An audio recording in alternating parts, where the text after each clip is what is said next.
우리가 지금 모세오경을 하고 있습니다. 그죠? 모세오경. 모세오경 오늘 몇 권?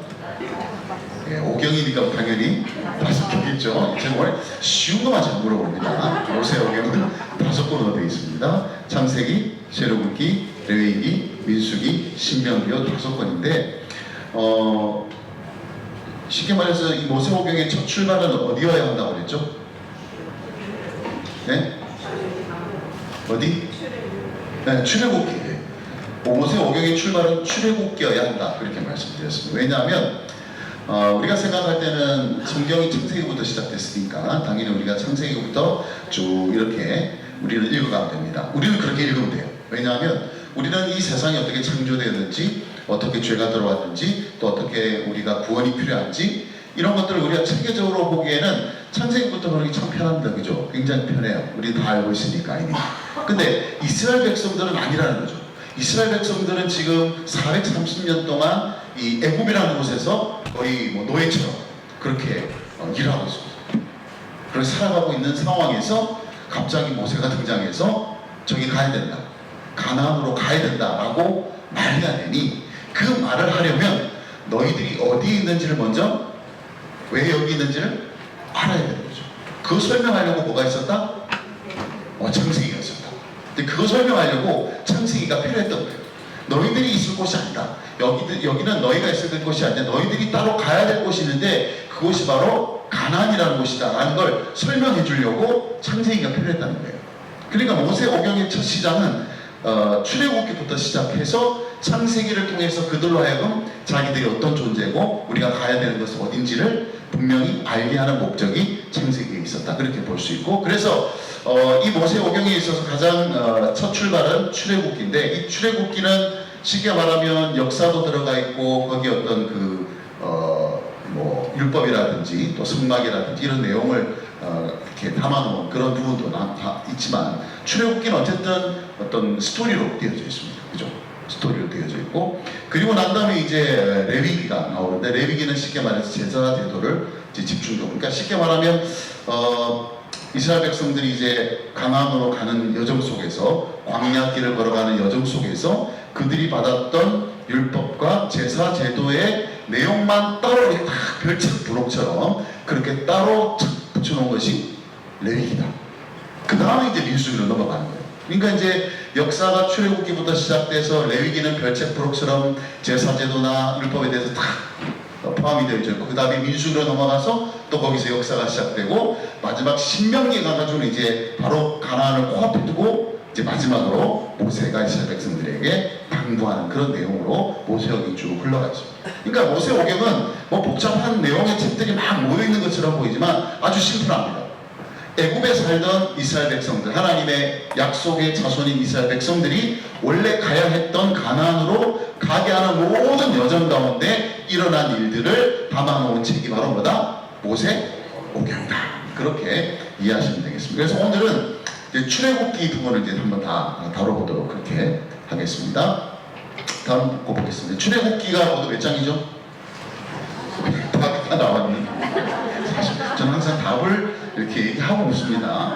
출애굽기는 모두 몇 장? 40장까지 있어요. 근데 크게 두 부분으로 나눌 수 있습니다. 1장부터 18장까지, 그리고 19장부터 40장까지 나눌 수 있는데, 이 기준은 뭐냐면 가운데 뭐가 있습니까? 시내산이 있어요. 그러니까 애굽에서 시내산까지 도착할 때까지가 1장부터 18장이고, 시내산에서 도착하고 난 이후의 일이 19장부터 40장까지라는 거예요. 그리고 특별히 19장에서 40장 그 사이에는 또 둘로 나눌 수가 있습니다. 첫 번째 부분은 쉽게 말해서 십계명과 율법을 전해주시면서 언약을 맺는 내용이 나와요. 이게 시내산 언약이라고 얘기를 하고, 그 다음 부분은 이제 성막에 대해서, 성막을 어떻게 만들고 실제로 성막을 어떻게 만들었는지, 거기까지가 출애굽 딱 끝이에요. 그러니까 성막을 만들라고 하셔서 그 설계도를 가지고 성막을 딱 만들고 난 그 건축한 그 순간이 출애굽의 마지막이에요. 그러니까 성막을 짓는 게 출애굽의 마지막 부분이다. 그렇게 볼 수가 있습니다. 그래서 이 1장부터 18장까지 여러분 지금까지 내 본 내용입니다. 모세가 이제 하나님의 부르심을 받고 보내심을 받아서 이스라엘 백성들을 이제 이 애굽에서 구출해냅니다. 이 구원의 여정이 시작되죠. 그래서 10가지 재앙도 일어났고, 또 거기 홍해도 가르는 사건이 일어났고, 홍해도를 걸어오고 난 다음에 일어났던 여러 가지 사건도 지난 시간에 다뤘습니다. 첫 번째, 돌보심과 인도하심이며, 이 돌보심이라는 건 뭡니까? 이스라엘 백성들이 광야에서 필요한 모든 것들을 하나님이 어떻게 했다? 공급해 주셨다. 대표적인 것이 만나와 배추가. 그리고 또 아주 중요한 의미를 가지고 있는 기적의, 하나님이 그 돌보시고 인도하시는 은혜의 두 가지 장소의 의미를 제가 말씀드렸습니다. 뭐가 있습니까? 마라, 또 네? 엘림. 마라의 기적과 엘림의 은혜. 마라의 기적은 말 그대로 하나님이 기적을 일으키신 거고, 엘림은 하나님이 일상적인 것을 가지고 미리 얘기하시는 은혜. 그래서 우리의 삶 가운데는 사실 그 마라의 기적보다 뭐가 더 많다? 엘림의 은혜가 더 많다는 거예요. 그래서 갑자기 뭐 하늘에 막 번개가 떨어지고 하늘에 갑자기 비가 내리고 이런 우리가 상상할 수 없었던 일들이 막 일어나는 것이 그리스도의 삶이 아니라, 어쩌면 엘림과 같이 하나님께서 오아시스를 미리 준비하시는 그런 과정 속에서 우리가 누리게 되는 것이 우리 그리스도의 그리스도인이 누리게 되는 삶의 실제적인 모습이다. 그렇게 말씀드렸는데, 이 부분은 쉽게 말해서 동적인 부분을 말하고 있습니다. 그러니까 1장부터 18절은 굉장히 동적이에요. 그러니까 뭔가 이렇게 액티브합니다. 이스라엘 백성들이 막 움직이고 막 사건이 일어나고 하나님 어떻게 돌보시고 하나님 어떻게 인도하시는 내용들이 쭉 이렇게 나타나는데, 시내산에 딱 도착하면서부터 출애굽기가 굉장히 정적으로 바뀌게 됩니다. 이 말은 무슨 말이냐? 여러분이 출애굽기를 이제 읽으실 때 18장까지는 재밌게 잘 읽다가 어디에 가가지고 19장부터는 이제 잠이 살살 오기 시작하는 거예요. 19장부터는 이제 십계명을 비롯한 이런 율법의 이야기도 얘기하실 뿐만 아니라 성막에 대한 얘기, 성막을 이렇게 짓고 이렇게 짓고 이렇게 짓고 하라는 굉장히 반복적으로 말씀하셔요. 그러니까 이제 이 부분은 굉장히 긴 부분이잖아요. 거의 20장에 해당하는 부분인데, 스토리는 딱 하나 나옵니다. 금송아지 숭배하는 사건 빼고는 거의 다 뭐 이렇게 하라 저렇게 하라 하는 내용만 쭉 나오다 보니까 이 뒷부분은 굉장히 읽는 우리로서도 굉장히 정적인 분위기가 느껴지고, 실제로 그 분위기 자체가 굉장히 정적이에요. 그러니까 하나님이 우리를 인도하시는 모든 방식 가운데는 이 두 가지 방식이 있습니다. 그러니까 동적인 은혜가 있다는 거예요. 하나님이 우리를 굉장히 액티브하고 동적으로 우리를 이끄시고 우리에게 나타내시는 돌보심과 인도하심이 있는 반면, 하나님이 동시에 우리를 정적인 부분에서 우리를 뭔가 다루시는 그런 시간들이 있다는 거예요. 그래서 이제 십계명과 성막이 나와 있는데, 십계명과 성막을 한마디로 말하면 하나님이 이스라엘 백성들을 이렇게 다스리시는 하나의 방식이에요. 그 방식인데, 그 방식을 설명하시면서 하나님께서 이 모든 과정을 통해서 이스라엘 백성들이 어떤 모습으로 가나안에서 살아가야 하는지를 이제 저 십계명을 통해서, 율법을 통해서, 그리고 성막을 통해서 이렇게 말씀해 주시는 걸 볼 수 있죠. 그래서 여러분, 이제 이 정적인 부분이 굉장히 중요한데, 정적이라는 것을 쉽게 말하면 우리가 가만히 하나님의 임재를 기다리고 가만히 하나님의 은혜를 주목하는 그런 시간들이 필요하다. 그러니까 하나님의 창조, 하나님의 7일 동안의 창조도 이런 패턴이 있습니다. 하나님께서 1일부터 6일까지 아주 동적으로, 역동적으로 막 세상을 창조하셔요. 그리고 마지막 7일 때 뭐 하셨다? 쉬셨다. 그러니까 하나님이 막 뭔가 부지런하게 이 일도 하고 저 일도 하고 막 이렇게 뛰어다니시기만 하는 그런 하나님이 아니라, 그런 가운데서 하나님께서 정적인 은혜 속에서 우리를 새롭게 하는 시간들을 주신다는 거죠. 그러니까 십계명과 성막은 바로 그런 시간이에요. 십계명을 듣고 율법을 듣고 이 성막이 왜 필요한지를 그들이 들으면서, 하나님의 다스림이 이렇게 우리에게 나타나는 거라는 것을 정적인 모습을 통해서 그들이 기다리고 바라보는 시간이 꼭 필요했다는 거예요. 그래서 이제 이 과정에서 이제 우리가 아까 말씀드린 19장에서 40장에 나타나는 유일한 에피소드가 뭐냐면 금송아지를 만드는 거예요. 여러분, 왜 금송아지를 이스라엘 백성들이 만드는지 다 아시죠? 그죠? 40일 동안 이제 모세가 시내산에 올라갔습니다. 돌판을 가지고 하나님이 친히 십계명 돌판을 새겨주시겠다 그래가지고 올라갔습니다. 그 이전에 이미 십계명하고 또 율법하고 율례들을 다 선포했어요. 언약을 이스라엘 백성들과 맺었습니다. 그리고 난 다음에 하나님이 이제 올라와라. 모세, 너 산 위로 올라가라. 내가 친히 이 십계명은 친히 돌에 새겨주겠다. 그래서 모세가 지금 올라간 거예요. 모세 올라갔는데 한 40일 동안 40일 40주야를 이제 올라가 있는 상태예요. 그런 상태에서 이스라엘 백성들이 모세가 더디옴을 보고 아론에게 요구합니다. 우리를 애굽에서 인도한 신을 만들어내라 그랬어요. 그러니까 이스라엘 백성들의 마음속에는 뭔가 이제 초조함이 오는 거죠. 계속 이 정적인 상태가 유지되고 있죠. 정적인 상태가 유지되고 있으니까 이 이스라엘 백성들이 가만히 있지는 못하는 거예요.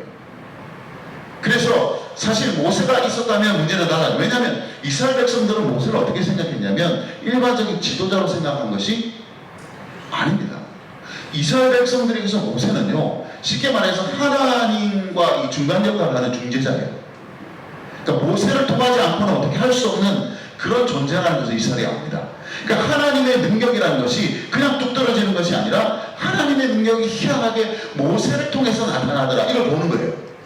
홍해가 갈라질 때도 모세가 손을 들었죠. 만나 메추라기를 하나님께 내릴 때도 모세가 명령을 했죠. 그리고 르비딤에서 반석에서 물을 낼 때도 모세가 지팡이로 쳤죠. 그러니까 이스라엘 백성들이 시간에서 하나님이 나타나시는 것, 하나님의 임재는 주로 누구를 통해서 나타나냐면 모세를 통해서 나타나는 거예요. 그러니까 모세를 보면 안심이 되는 거예요. 왜냐하면 모세를 통해서 하나님이 일하시는구나, 모세를 통해서 하나님이 역사하시는가, 그걸 아니까 이스라엘 백성들은 모세를 보면 안심이 되는 거예요. 안심이 되는 거예요. 그런데 그 모세가 40 동안 안 보이네. 그러니까 모세가 안 보인다는 것은 무엇을 의미하냐면 하나님이 우리와 함께 있다는 것을 자꾸 의심하게 되는 상황이라는 것을 알게 됩니다.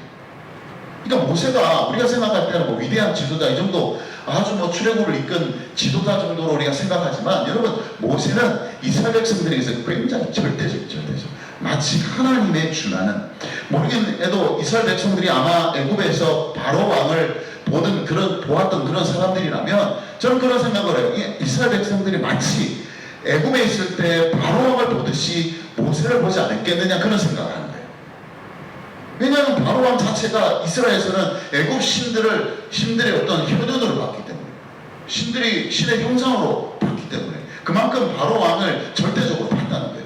그런 것과 마찬가지로 이스라엘 백성들도 모세를 그런 정도로 보았다. 물론 원망도 하고 불평도 하고 막 이렇게 하지만, 그러나 결국 그들이 모세를 바라봤던 그 마음, 깊은 곳에 있는 마음은, 모세는 하나님이 모세를 통해 뭔가를 하신다. 그 모세라는 존재가 40일 동안 지금 없는 거예요. 그러니까 그 불안감을 해소하기 위해서 이스라엘 백성들이 아론에게 요구합니다.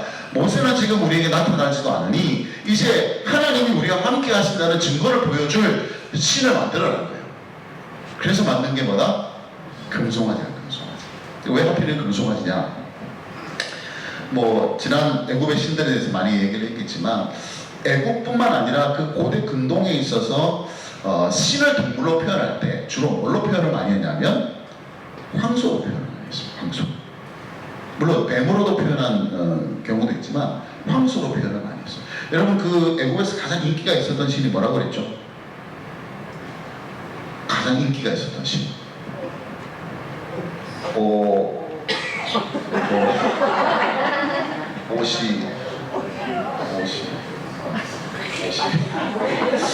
그래서 누구라고?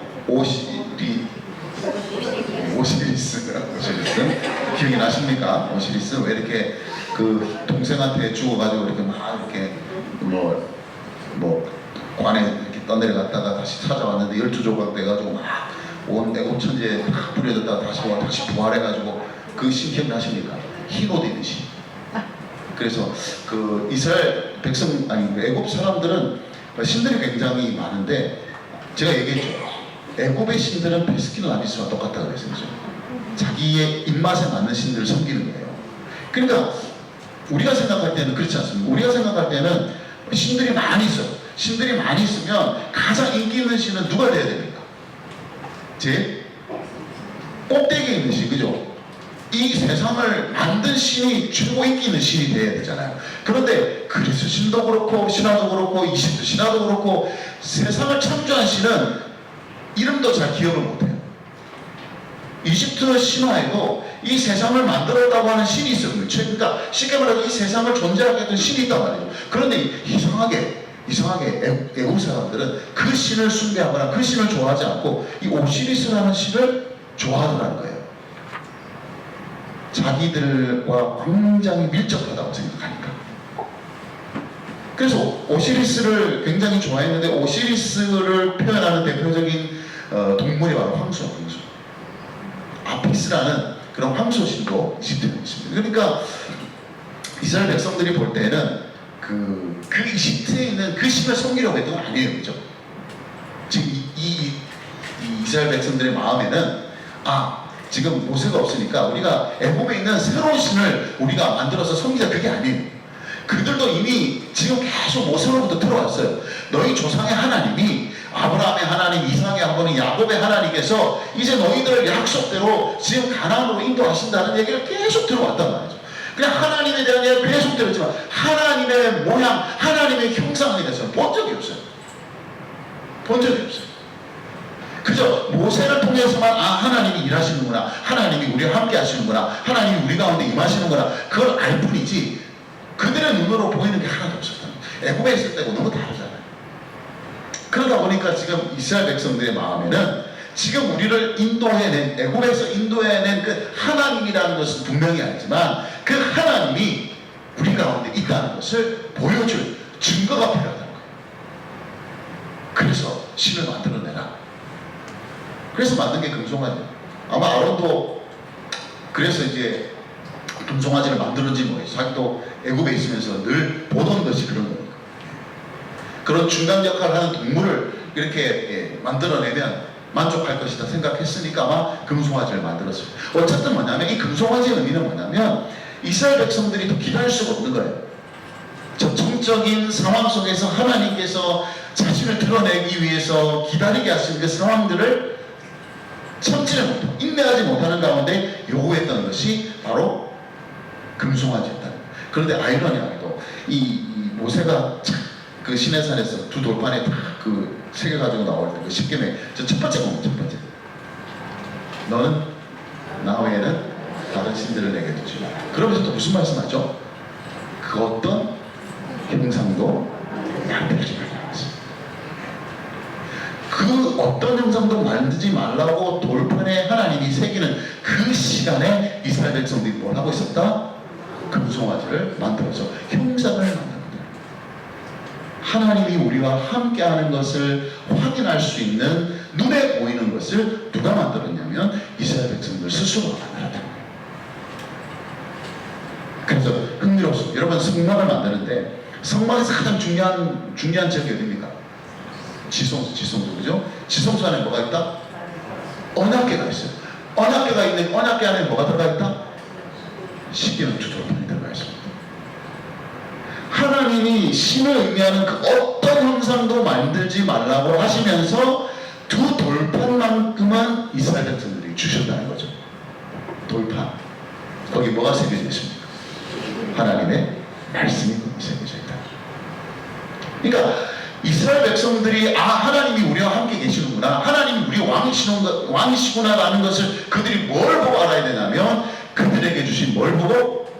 말씀, 율법으로 성막을 통해 하나님 앞에 나아가는 제사를 통해서 하나님이 우리와 함께 계시는구나, 그것을 그들이 보아야 했는데 그들이 그 상황 속에서 보려고 했던 것은 뭐냐면 하나님의 형상을 눈으로 보려고 했다라는 것을 이제 우리가 보게 됩니다. 그래서 이 부분이 사실은 이제 이 출애굽기에서 가장 중요한 핵심이 바로 시내산입니다. 이 시내산이 출애굽에서 가장 중요한 장소다. 물론 홍해도 중요하지만 시내산만큼 중요한 곳은 없다. 그렇게 볼 수가 있겠습니다. 자, 그 다음 보겠습니다. 이제 시내산으로 이제 가보겠습니다. 시내산에 가서 하나님이 시내산에서 하신 일이 뭐냐면 크게 두 가지입니다. 첫째는 아까 말씀드린 것처럼 율법을 주셨어요. 십계명과 율법을 주셨고, 또 하나는 성막을 지으라고 하셨습니다. 성막을 만들라, 그렇게 하셨습니다. 율법을 주신 이유는 뭐냐면 이 율법이 무엇이기 때문에 하나님의 백성의 삶, 더 구체적으로 표현하면 하나님 나라의 공동체에서 너희들이 지키면서 살아야 할 것들에 대한 내용들을 율법에 담아서 주십니다. 그 율법이에요. 이건 쉽게 말해서 하나님의 통치 방식이 순종을 통해서 나타난다는 것을 보여주는 겁니다. 그러니까 하나님의 백성들은 하나님이 주신 그 말씀의 순종함을 통해서 통치를 받는 거예요. 그러니까 저와 여러분이 하나님 나라의 백성으로 하나님의 통치를 받는 증거가 뭐냐? 하나님이 주신 말씀에 순종하면 일어나는 게 뭐냐면 하나님의 다스림, 하나님의 통치는 그렇게 나타나요. 하나님이 무슨 왕궁에 앉아가지고 보좌에 앉아가지고 여봐라 이렇게 하시는 것이 아니라 하나님이 우리를 다스린다는 말의 의미는 하나님이 우리에게 주신 그 약속의 말씀을 우리가 순종하게 되면 그 하나님의 통치가 일어나는 겁니다. 반대로 불순종하게 되면 이건 뭡니까? 쉽게 말해서 반역이 되는 반역. 하나님 나라에 반역하는 일은 불순종하는 것입니다. 우리가 언제 하나님께 반역을 했습니까? 우리가 언제 하나님께 대들었습니까? 우리가 언제 하나님께 뭐가 했습니까? 그렇게 말할 수 있지만 그렇게 말할 수 있는 이유는 뭐냐면 불순종은 곧 반역이기 때문에 다스림을 거부하는 것이기 때문에 그렇다는 것을 볼 수가 있습니다. 그래서 이 율법은 사실은 관계 언어. 율법은요 하나님의 백성의 삶인데 하나님의 백성의 삶은 하나님의 백성들 자기들만의 어떤 삶의 내용이 아니라 왕이신 하나님과의 관계 속에서 일어나는 일들이에요. 그러니까 이거는 하나님과의 관계를 말합니다. 그러니까 하나님과의 관계의 언어로 표현되어진 것이 율법이에요. 율법. 그러면 이제 이게 역사가 막 흘러가면서 이게 시기가 이제 분리의 언어로 바뀌기 시작했습니다. 분리의 언어라는 말의 의미는 뭐냐면 예수님이 활동하셨던 신약시대로 넘어오면 누가 여기 등장합니까? 바리새인들이 등장해요. 바리새라는 말의 의미는 나눠진다는 뜻입니다. 분리된다는 뜻이에요. 바리새인들은 분리주의자들. 무엇과 무엇을 분리할까요? 하나님의 율법을 잘 지키는 우리들과 이 하나님의 율법을 지키지 못한 너희들과 분리를 시켜버립니다. 분리를 시켜요. 사람들과 사람 사이를 분리시켜버립니다. 그래서 쉽게 말하면 이제 그 경계선의 정신이 들어오게 경계선. 그러니까 경계를 만드는 거예요. 바리새인들이 한 일을 보면 경계를 우리 너희들과 다르다는 거예요. 뭘 가지고 그렇게 경계를 만드냐면 율법을 가지고. 율법을 그렇게 썼다는 거예요. 그래서 예수님께서 그들을 계속 비판하시고 그들을 정죄하시고 했던 이유는 뭐냐면 율법이 나쁜 것이 아니라 율법이 나쁜 게 아닌데요. 이 사도 바울이 이제 믿음을 강조하면서 막 율법에 대한 그 내용들을 막 이렇게 공격하다 보니까 율법이 아주 필요 없는 것, 율법은 뭐 왜 괜히 율법이 있나 이렇게 생각하냐면 율법은요 하나님이 이스라엘 백성들에게 주신 선물입니다. 선물에 복을 주시는 방식입니다. 그러니까 여러분 그렇죠. 그 신명기를 보면 한결같이 얘기하는 게 너희들이 이 말씀을 지키면 어떻게 될 것이다? 복을 받고 너희들이 이 말씀을 지키지 않으면 너희들 어떻게 된다? 저주를 받을 것이다. 말씀을 지키면 복을 받는다는 거예요. 말씀을 안 지키면 저주를 받는다는 거예요. 이것을 쉽게 말하면 우리가 살아가면서 하나님의 백성으로 살아가면서 하나님의 복을 누릴 수 있는 방식으로 우리가 봐야 되는 거죠.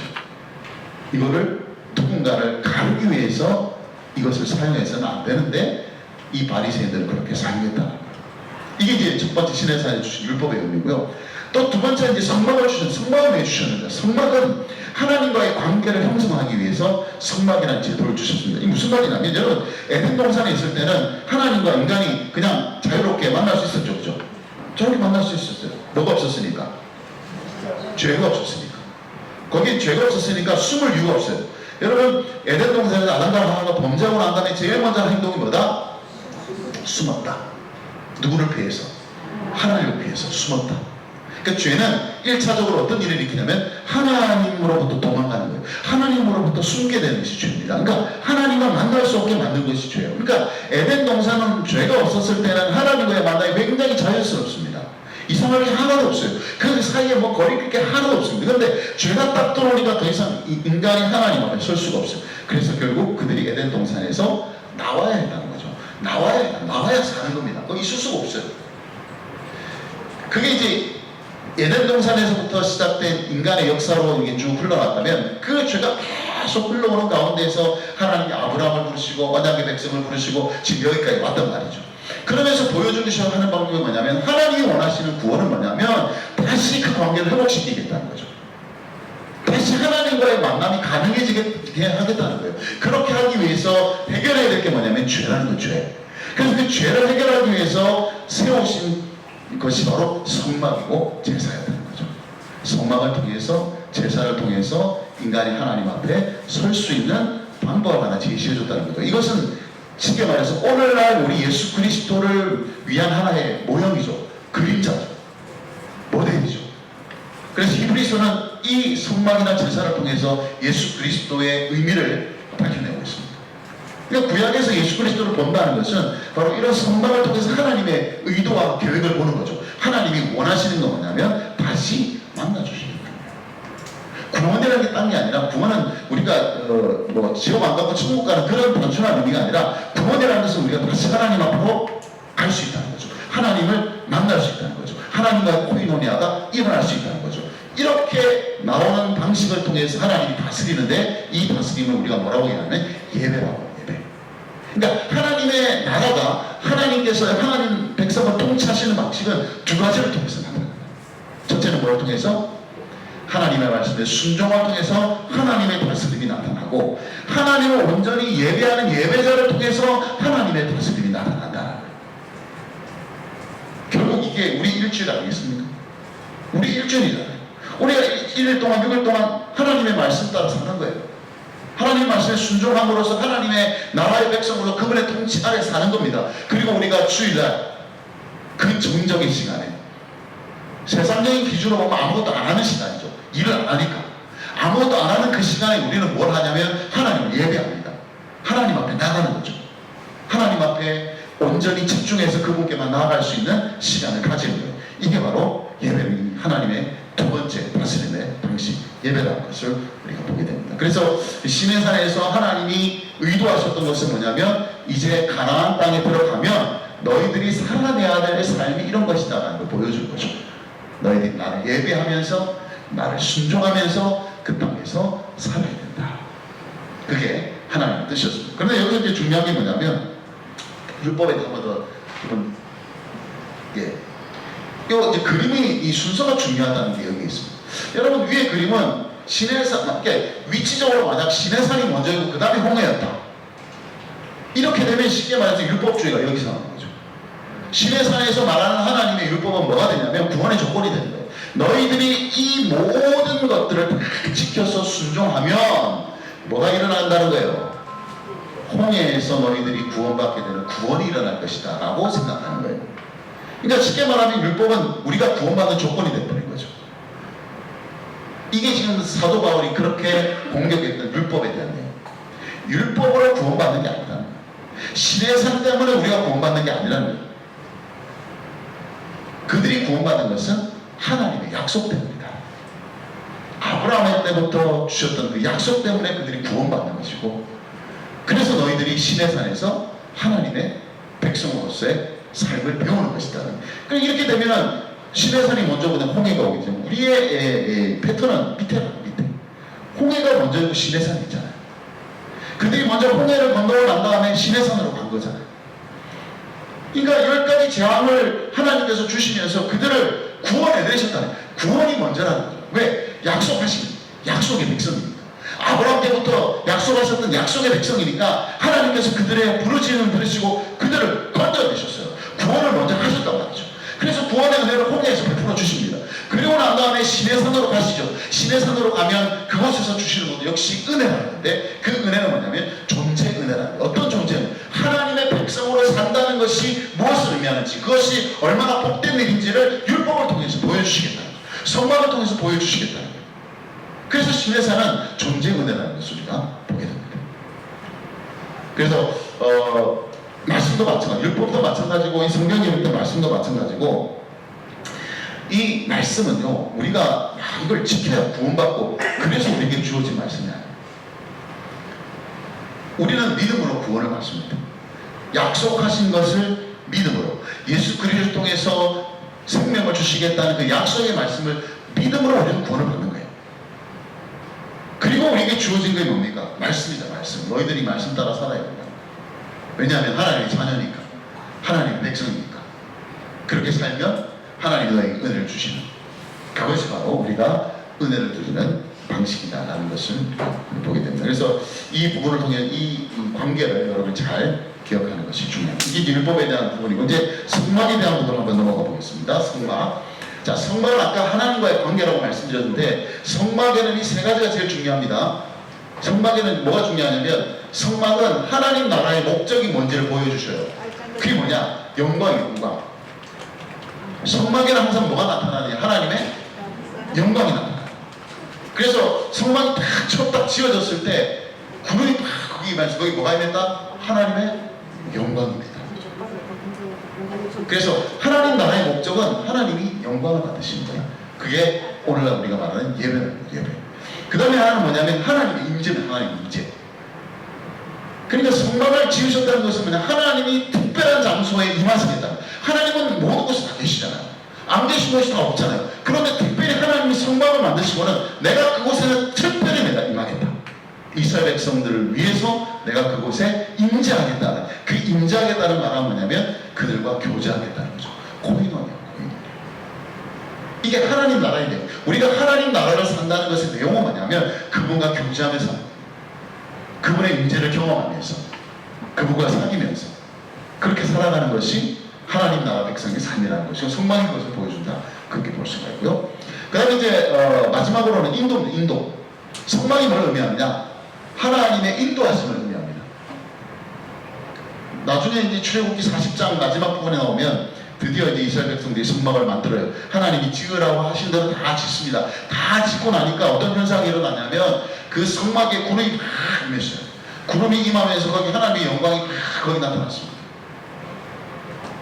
그리고 그 다음에 나중에 이제 이 성막이 지고 난 다음에 이 구름이 하는 역할이 뭐냐면, 구름이 떠오르면 어떻게 한다?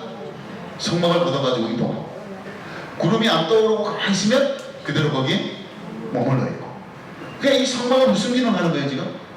이스라엘 백성들이 가고 머물고를 결정하는 기능을 하고 있다는 거죠. 하나님의 인도하심. 성전 급한 놈이 이거 빨리 가야 되겠다. 지금 하나님의 그 구름이 지금 성막에 머물러 있는데 급한데 빨리 가야 되겠다 해가지고 막 텐트 걷어가지고 가면 어떻게 되는 거예요? 불순종이 불순종. 하나님의 인도하심이 어떻게 나타나느냐, 그들이 그 구름의 모습을 보고 하나님께 순종함을 통해서 인도하심이 나타납니다. 그러니까 하나님의 인도하심은 하나님 나라의 주도권이 하나님께 달려져 있고, 하나님이 이끄시는 대로 우리가 움직이는 사람이 됐다라는 것을 보여줍니다. 그래서 성막을 얘기할 때 우리가 항상 이제 가장 중요하게 생각하는 그 포인트가 뭐냐, 바로 구름입니다. 구름. 이 구름은 굉장히 뭐 우리가 흔히 보는 뭐 자연 현상이지만 하나님께서 이 자연 현상이 구름을 통해서 뭔가를 드러내시는 거예요.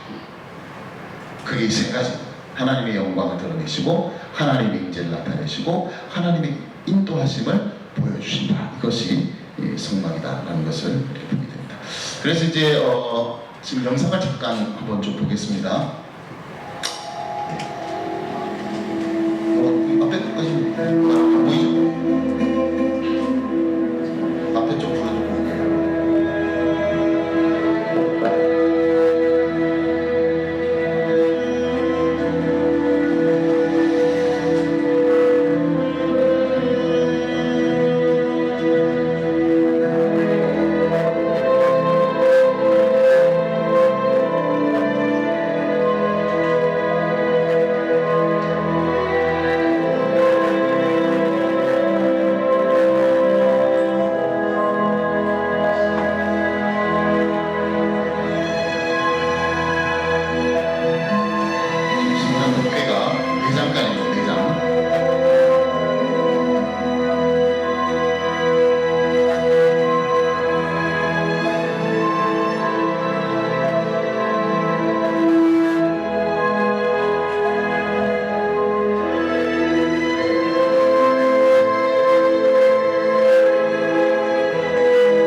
여러분 출애굽기를 읽다 보면 이제 성막을 이렇게 지어라 저렇게 지어라 쭉 기록이 나오는데 그거 읽어가지고 잘 감이 안 오시죠? 도대체 와 어떻게 짓는 건지 뭐 받침이 어떻고 널판이 어떻고 굉장히 이렇게 글로 읽어가지고 잘 몰라요. 근데 이제 저게 이제 완성된 것을 3D로 구성한 건데 사실 뭐 저것도 정확하다고 볼 수는 없습니다. 왜냐하면 이걸 정확하게 구현해내기가 쉽지가 않습니다. 그래서 어떤 그 좀 자유주의적인 신학자들은 이 성막이 존재했던 게 아니다 그렇게 얘기하는 사람도 있습니다. 왜냐하면 이 만드는 데 드는 재료가 보통 재료가 아니거든요. 저 아카시아 나무, 조각목에 금에, 은에, 동에, 그다음에 뭐 수달에, 해달에 그 가죽, 뭐 그거 다 포함하면 저 어떻게 저기 지을 수 있느냐. 그러면서 어떻게 해석을 하냐면 솔로몬의 성전을 지으면서 그 솔로몬 성전에 대한 의미를 출애굽을 통해서 구현하기 위해서 만들어낸 이야기다. 그렇게 얘기하는 아주 이상한 사람들이 좀 있습니다. 그런데 여러분 이미 잘 아시는 것처럼 이스라엘 백성들이 나올 때 어떻게 나왔다고요? 머리 다 애국 사람들로부터 금하고 보석하고 다 받아서 나왔습니다. 다 받아서 나왔어요. 그러니까 이미 성막에 필요한 재료들은 이미 이스라엘 백성들이 다 가지고 지금 나온 거예요. 그래서 이곳에서 하나님의 말씀을 가지고 그들이 지었다. 그렇게 볼 수가 있는 거죠. 그래서 이 성막의 이 내용들은 이제 뭐 쉽게 말하면 하나님 앞에 나가는 과정에서 뭐 이렇게 속지 않은 것들, 그거는 이제 그 레위기를 이제 우리가 다룰 건데 다음에 그때 한번 자세히 설명하도록 하고, 이건 이제 민수기에 나올 내용이긴 하지만 오늘 성막 이야기가 나왔으니까 이 성막의 어떤 이제 실제적인 의미를 잠깐 생각해보고 마치도록 그렇게 하겠습니다. 자, 이게 이제 진이에요. 진이라는 건 뭐냐면 이스라엘 백성들이 이제 머물 때, 이스라엘 백성들이 한 곳에 머물 때 그들이 막 아무데나 그냥 엎어져 있거나 막 그렇게 돌아다니면서 그렇게 있지 않았다는 거예요. 딱 이렇게 지파별로 나눠져 있었다. 아주 질서정연하게 그렇게 있었다는 거죠. 그래서 여기 보면 저쪽이 동쪽이고 여기가 북쪽이고 서쪽이고 남쪽입니다. 그래서 항상 이제 여러분 아시다시피 야곱의 12명 중에 리더십을 최종적으로 확보한 사람이 누구다? 12아들 중에 최종적으로 리더십을 확보한 사람은? 답이 누구다? 유다가 리더십을 갖게 됩니다. 그래서 예수님이 누구 지파에서 나왔어요? 유다 지파에서 나왔어요. 그래서 저쪽이 이제 선두에서는 선입 지파라는 건 뭐냐면 요 세 지파 중에서 나중에 이제 행진할 때 맨 앞에 서는 지파를 선입 지파 그렇게 얘기를 합니다. 지금 이제 머물러 있을 때잖아요. 그러니까 머물러 있을 때는 항상 중심에 뭐가 있다? 성막이 있다는 거죠. 그 성막을 주위를 누가 둘러싼다? 레위 지파가 둘러싸고 있고, 그 주위를 누가 둘러싼다? 다른 12지파가 둘러싸고. 이게 진 배치도에서 가장 중요한 특징입니다. 무슨 의미입니까? 결국 우리의 어떤 하나님 나라의 공동체도 우리 하나님의 삶의 중심은 뭐가 되어야 된다는 거예요? 예배가 돼. 하나님과의 만남이 우리의 삶의 가장 중심에 있어야 됩니다. 우리 할 일이 많잖아요. 우리가 해야 될 일도 많지만 우리의 삶의 가장 중심적인 부분은 언제나 하나님께 집중하는, 하나님을 예배하는 그런 시간이 필요하다. 일주일에 가장 중요한 시간, 그래서 주일이라는 의미가 바로 그게 있습니다. 왜냐하면 주일은 우리가 하나님을 예배하면서 하나님을 주목하는 시간입니다. 그 주일을 중심으로 우리의 6일의 삶이 돌아간다. 그렇게 볼 수 있다는 거죠. 그래서 정착할 때 이 모습의 첫 번째 의미가 이렇게. 그다음 이동할 때 잠깐만요. 이동할 때 이동을 할 때는 이제 저쪽으로 많이 진행하죠. 왜냐하면 이제 항상 유다가 이제 선두에 서야 되니까. 그런데 맨 앞에 뭐가 있죠? 여러분, 성막을 들어서 옮길 수 없잖아요, 그죠? 성막을 들고 갈 수는 없잖아. 요즘에 뭐 하도 건축 기술이 발견돼 가지고 트럭에다가 집을 아예 만들어가지고 탁 올려가지고 쭉 가가지고 그 위에 탁 놓는 그런 시대가 왔습니다. 그런데 그 당시에 그런 게 아니고 뭐 트럭에다가 성막을 쫙 올려가지고 쫙 가가지고 여기서 쭉 내려, 그게 아니라 짐 싸라, 구름이 탁 떠올라서 짐 싸라 그러면 누가 제일 정신 없는 거예요?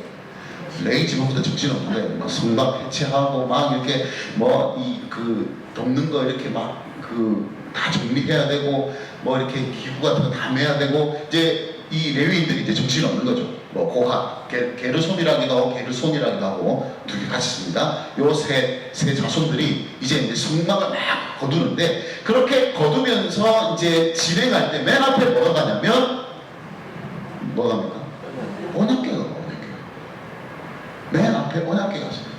그리고 그 뒤에 유다 지파, 이사갈 지파, 스불론 지파가 뒤에 따라가고, 그 뒤에 쉽게 말해서 게르손, 무라리 그 자손이 이제 성막 이렇게 뭐 바깥에 있는 것들 뭐 이렇게 하드웨어 같은 것들을 지금 다 정리해가지고 따라가고, 그 다음에 르우벤과 시몬과 가시자고, 그 뒤에 고핫, 그러니까 성전 안에 있는 기구들 있잖아요. 이 등잔들 뭐 이런 거, 창들 이런 것들을 이제 정리해서 이렇게 따라가고, 그 뒤에 두 지파가 뒤따라가는 그런 형태를 가지고 있습니다. 그러니까 좀 다르죠.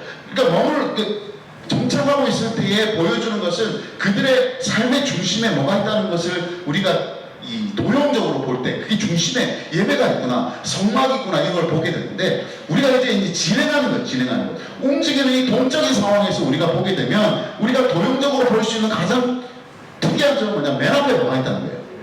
언약궤가 있다는 거예요. 그 언약궤는 뭐가 들어있는데요? 말씀드리죠. 습기로 들어있다. 그러니까 우리가 뭔가 행동하고 움직일 때에 있어서 우리가 가장 앞세워야 될 것이 뭐냐는 것은 바로 하나님의 약속의 말씀이다. 그러니까 우리의 삶을 전체적으로 정적인 면에서 우리 삶을 들여다보면, 우리의 삶의 중심에는 예배가 있어야 되는구나, 그래서 주일을 중심으로 우리의 삶이, 일주의 삶이 돌아가야 되는구나, 그것을 보게 되는데, 우리가 뭔가 해야 되는 일이 발생하고, 우리가 뭔가 도전해야 되는 일이 발생하고, 우리가 뭔가를 해야 되는 상황 속에서, 움직여야 되는 상황 속에서 우리에게 가장 중요한 것은 뭐다? 하나님의 말씀을 앞세우고 우리가 움직여 사는 것이 중요하다는 것을 보여준다, 그렇게 볼 수가 있습니다. 그래서 이 부분은 우리가 이제 민수기 할 때 한 번 더 내용을 다루겠습니다. 오늘 성막 부분이 나왔으니까, 성막이 함께 있을 때는 중심에 있었고, 성막을 이제 해체해서 들고 갈 때는 언약궤가 제일 앞서서 가고 있다는 걸 보면서, 하나님께서 이 성막을 통해서 하고자 하셨던 것은 뭐냐면, 하나님이 이스라엘 백성들을 통치하시면서 다스리시면서 어떻게 이끌어 가시는가를 이것을 통해서 보여준다라는 것을 우리가 볼 수가 있겠습니다.